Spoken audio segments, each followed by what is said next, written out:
Hello students, welcome to Shubham lecturer channel. तो student, इस video में हम क्लास 12 इंग्लिश पोएट्री के first chapter character of a happy life का हिंदी सारांश देखेंगे। यानी कि एक एक वर्ड का हम हिंदी मीनिंग देखेंगे। तो सबसे पहले समझते हैं कि इस चैप्टर के पोएट कौन है। तो इस चैप्टर के पोएट हैं सर हेनरी वाटन, जिनका लाइफ स्पेंट है 1568 से लेकर 1639 तक। ठीक है, तो अब हम इस चैप्टर के सारांश को समझते हैं, मीनिंग को समझते हैं। ठीक है, तो देखिए यहाँ से आपके चैप्टर जो है शुरू होता है। इसमें जो पोएट है उन्होंने सुखी जीवन के रहस्य या फिर सुखी जीवन के चरित्र को समझाया है कि जो खुशी व्यक्त होता है, सुखी व्यक्त होता है, उसका लाइफ कैसा होता है। देखिए क्या है, यहाँ से स्टार्ट होता है। How happy is he born और taught that serveth not another's will whose armor is his honest thought and simple truth his utmost skill। How कितना, हैप्पी खुश, इज है, ही वह बॉर्न जन्म हुआ है, और या टॉट। ठीक है, तो वह व्यक्ति अपने जन्म और शिक्षा दीक्षा से कितना खुश है। समझ में आया पहली लाइन का अर्थ।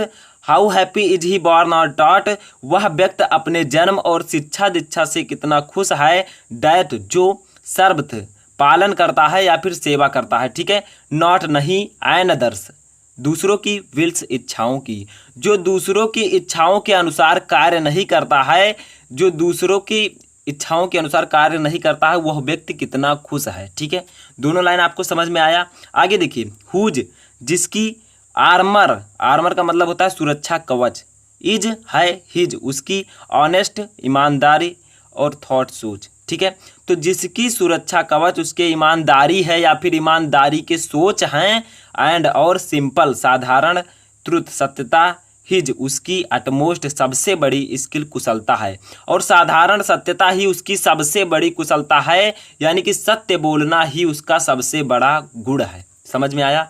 इन चारों का मैं एक बार फिर से बता देता हूँ। हाउ यहाँ से मैं बता देता हूँ, वह व्यक्ति कितना खुश है। ठीक है, यानी कि वह व्यक्ति अपने जन्म और शिक्षा से कितना खुश है, जो दूसरों की इच्छाओं के अनुसार कार्य नहीं करता है, उसकी सुरक्षा कवच उसके ईमानदारी के सोच या फिर ईमानदारी हैं, और सत्य बोलना ही उसकी सबसे बड़ी कुशलता है। ठीक है, ये फर्स्ट पैराग्राफ का आपका होता है, हो गया सारांश। समझ में आ रहा है। आगे देखिए, whose passion not his master are whose soul is still prepared for death, untied unto the world with care of princely love or vulgar breath। देखिए, whose जिसकी, पैसन तीव्र इच्छाएं, नॉट नहीं, हिज उसकी, मास्टर मालिक, आर हैं जिसकी तीव्र इच्छाएं उसकी मालिक नहीं हैं, यानी कि वो अपनी तीव्र इच्छाओं के अनुसार कार्य नहीं करता है। हुज जिसकी सूल, अंतरात्मा, इज है, स्टिल हमेशा, प्रिपेयर्ड तैयार, फॉर के लिए, डेथ मृत्यु जिसकी अंतरात्मा हमेशा मृत्यु के लिए तैयार है, यानी कि जो मृत्यु से नहीं डरता है। अनटाइड स्वतंत्र है, ठीक है, या फिर मुक्त है। अनटू द वर्ल्ड संसार के, विथ केयर चिंताओं से, of princely love, princely love मतलब होता है राजाओं की कृपा, और वल्गर ब्रीथ या फिर सामान्य लोगों की आलोचनाओं। ठीक है, तो देखिए, वह राजाओं की कृपा और सामान्य लोगों की आलोचनाओं से मुक्त है। ठीक है, वह संसार में उपस्थित चिंताओं, राजाओं की कृपा और सामान्य लोगों की आलोचनाओं से मुक्त है, वही व्यक्ति सुखी है। देखिए पूरे का मैं फिर से एक बार बताता हूँ। जिसकी तीव्र इच्छाएं उसकी मालिक नहीं है। ठीक है, जो अपनी जिसकी जो है अंतरात्मा हमेशा मृत्यु के लिए तैयार रहती हैं, या फिर वह मृत्यु से नहीं डरता है। ठीक है, अब आगे देखिए, जो संसार की चिंताओं, राजाओं की कृपा और सामान्य लोगों की आलोचनाओं से मुक्त है, वही व्यक्ति सुखी है। ठीक है, दोनों का आपको आई होप कि पैराग्राफ समझ में आ चुका होगा। ठीक है, इसके हिंदी मीनिंग का पीडीएफ आपको डिस्क्रिप्शन में मिल जाएगा, तो उस पीडीएफ को आप लोग जाकर डाउनलोड कर सकते हैं, या फिर हिंदी मीनिंग लिखा हुआ मिल जाएगा, उसको आप पढ़ सकते हैं। ठीक है, तो जाइएगा, जरूर पढ़िएगा। तो आगे देखिए क्या है। तो आगे है, student, who hath his life from rumours freed. ठीक है, हु जिसकी हैथ साथ, जिसके साथ, हिज वह उसकी, ठीक है, लाइफ जीवन, फ्रॉम से, र्यूमर्स अफवाहों से, फ्रीड मुक्त है, जिसका जीवन अफवाहों से प्रभावित नहीं होता, यानी कि अफवाहों से मुक्त है। हुज जिसकी कंसाइंस अंतरात्मा, इज है हिज उसकी स्ट्रांग मजबूत रिट्रीट शरण स्थली, जिसकी अंतरात्मा उसकी सबसे मजबूत शरण स्थली है, यानी कि वो अपनी अंतरात्मा के अनुसार कार्य करता है। ठीक है। हुज स्टेट जिसकी स्थिति, कैन शक्ति, नाइदर कभी नहीं, फ्लेटरल्स मतलब होता है चापलूसों से फीड प्रभावित, जिसकी स्थिति चापलूसे से प्रभावित नहीं होती, यानी कि जो चापलूस लोग होते हैं वो उसे किसी भी प्रकार से प्रभावित नहीं कर सकते, नॉर र्यून ना ही बर्बाद कर सकते हैं, मेक कर सकते हैं। ठीक है। ऑपरेशन अत्याचारी व्यक्ति ग्रेट महान, और ना ही उन्हें ठीक है बर्बाद करके अत्याचारी व्यक्ति महान बन सकता है। ठीक है। तो इन चारों का मैं एक बार फिर से बता देता हूँ। हु हैथ जो अपने आप को रखता है, जो अपने जीवन को अफवाहों से प्रभावित नहीं होने देता या फिर अफवाहों से मुक्त रखता है, जिसकी अंतरात्मा ही उसकी सबसे बड़ी सरल स्थली है, और जिसकी स्थिति चापलूसों से प्रभावित नहीं होती, और ना ही किसकी सुखी जो व्यक्त होता है उसकी। ठीक है। और ना ही अत्याचारी व्यक्त उसे बर्बाद करके महान बन सकते हैं। ये एक सुखी व्यक्त की जो है प्रॉपर्टीज हैं, गुण हैं। समझ में आया? आगे देखिए। हु एनवीज, हु जिनको एनवीज, एनवीज का मतलब होता है ईर्ष्या करना। ठीक है। नन किसी से नहीं, यानी कि जो किसी से ईर्ष्या नहीं करता है। हुम चांस दथ रेज किससे नहीं करता है? हुम जो चांस यानी कि अवसर पाकर दथ रेज ऊंचाई पर उठे हैं, यानी कि वह उन लोगों को की ईर्ष्या नहीं करता है, उन लोगों से घृणा नहीं करता है जो उचित अवसर पाकर या फिर संयोगवश ऊंचाई पर पहुंचे हैं। ठीक है। यानी कि सक्सेस हुए हैं, सफल हुए हैं।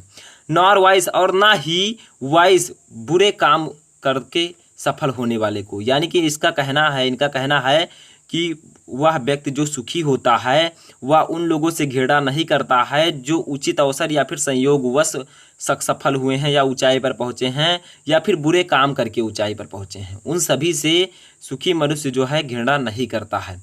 हु नेबर अंडरस्टूड, हु जो नेबर कभी नहीं अंडरस्टूड समझते हैं। ठीक है। जो कभी नहीं समझते हैं। How deepest wound are given with praise, how कितना डीपेस्ट गहरा उंड वो मतलब होता है घाव आर गिवन दिए जा सकते हैं विथ प्रेज प्रशंसा से। ठीक है। उन्हें कभी नहीं, वो कभी नहीं समझ सकते कि कितना गहरा घाव प्रशंसा के द्वारा दिया जा सकता है। जैसे कुछ लोग कभी कभी ऐसी प्रशंसा कर देते हैं जो कि दिल में चुभ जाती है। ठीक है। तो वही कह रहा है यहाँ पर। नॉर रूल्स ऑफ स्टेट, जो व्यक्ति सुखी है वो ना सिर्फ स्टेट मतलब राज्य के नियमों का पालन करता है, बट रूल्स ऑफ गुड, वो कुशलता और अच्छाई के नियमों का भी पालन करता है। ठीक है। तो इन चारों का मैं एक बार फिर से बताता हूँ कि वह व्यक्ति जो सुखी है वह उन लोगों से घृणा नहीं करता है जो उचित अवसर पाकर या संयोगवश सक्सेस हुए हैं या फिर बुरे काम करके सक्सेस हुए हैं। ठीक है। उनसे वो घृणा नहीं करता है। वे लोग कभी नहीं समझते हैं, वो कभी नहीं समझते कि कितना गहरा घाव प्रशंसा के द्वारा दिया जा सकता है। और एक सुखी व्यक्ति जो है वो ना सिर्फ स्टेट के नियमों का पालन करता है बल्कि अच्छाई और भलाई के नियमों का भी पालन करता है। ठीक है। तो इसका भी आपको समझ में हिंदी मीनिंग आ चुका होगा। आगे देखिए क्या है। Who god doth late and early pray, who जो गॉड ईश्वर की दथ, लेट एंड अर्ली का मतलब आप कह सकते हैं सुबह शाम या दिन रात। ठीक है। प्रे प्रार्थना करता है, वह व्यक्ति जो ईश्वर की सुबह शाम प्रार्थना करता है। मोर ऑफ हिज ग्रेस, किस लिए? मोर ऑफ हिज ग्रेस, उनकी कृपा के लिए। ठीक है। कृपा के लिए। देन गिफ्ट टू लैंड, ना कि उपहार के लिए, यानी कि वह व्यक्ति जो सुबह शाम ईश्वर की प्रार्थना करता है किस लिए? उनकी कृपा के लिए, उपहार के लिए नहीं। ठीक है। देखिए आगे क्या है। Who entertain the harmless day, जो जो जो आपका आराम का दिन होता है। ठीक है। जो आराम के दिनों में विथ ये वेल चूजन, यानी कि अच्छी किताबों, ठीक है, और फ्रेंड या फिर अच्छे दोस्तों के साथ व्यतीत करता है। वह व्यक्ति जो आराम के दिनों को अपने अच्छे किताबों या फिर अच्छे मित्रों के साथ व्यतीत करता है वही व्यक्ति सुखी है। ठीक है। ठीक है। तो इसका एक बार हम फिर से समझते हैं। हु गॉड डथ लेट, जो सुबह शाम ईश्वर की प्रार्थना करता है किस लिए? उनकी कृपा के लिए। जो ईश्वर की कृपा के लिए सुबह शाम ईश्वर की प्रार्थना करता है, ना कि उपहार के लिए। और आगे देखिए, जो आराम के दिनों को अपने चुनी हुई पुस्तक या फिर अच्छे दोस्तों के साथ व्यतीत करता है वही व्यक्ति सुखी है। आगे देखिए क्या है, हमारा लास्ट पैराग्राफ इस चैप्टर का आता है, this man is free from servile bands. This man, वह व्यक्ति, इज फ्री, मुक्त है, फ्रॉम सर्वाइल बैंड्स यानी कि बंधनों से, देश दुनिया के बंधनों से, दास्ता के बंधनों से वह व्यक्ति मुक्त है। ऑफ होप टू राइज, ना ही उसे विकास करने की आशा है, और फियर टू फॉल, ना ही उसे गिरने का डर है। ठीक है, तो जो मनुष्य सुखी है वो संसार के दास्ता के बंधनों से मुक्त है, ना ही उसे विकास करने की या ऊपर उठने की आशा है, ना ही नीचे गिरने का डर है। ठीक है, लॉर्ड ऑफ हिमसेल्फ, वह खुद का ईश्वर है, दो नॉट ऑफ लैंड, यद्यप उसके पास जमीन नहीं है, उसके पास संपत्ति नहीं है, and having nothing he hath all, and और हैविंग नथिंग, कुछ ना होते हुए भी, ही हैथ ऑल, उसके पास सब कुछ है। ठीक है, तो इसका एक बार फिर से समझते हैं, वह व्यक्ति जो सुखी है वो दास्ता के बंधनों से मुक्त है, ना ही उसे ज़्यादा ऊपर उठने की या फिर ज़्यादा विकास करने की आशा है, और ना ही गिरने का डर है। वह खुद का ईश्वर है, यद्यप उसके पास जमीन या फिर संपत्ति नहीं है, फिर भी उसके पास कुछ ना होते हुए सब कुछ है।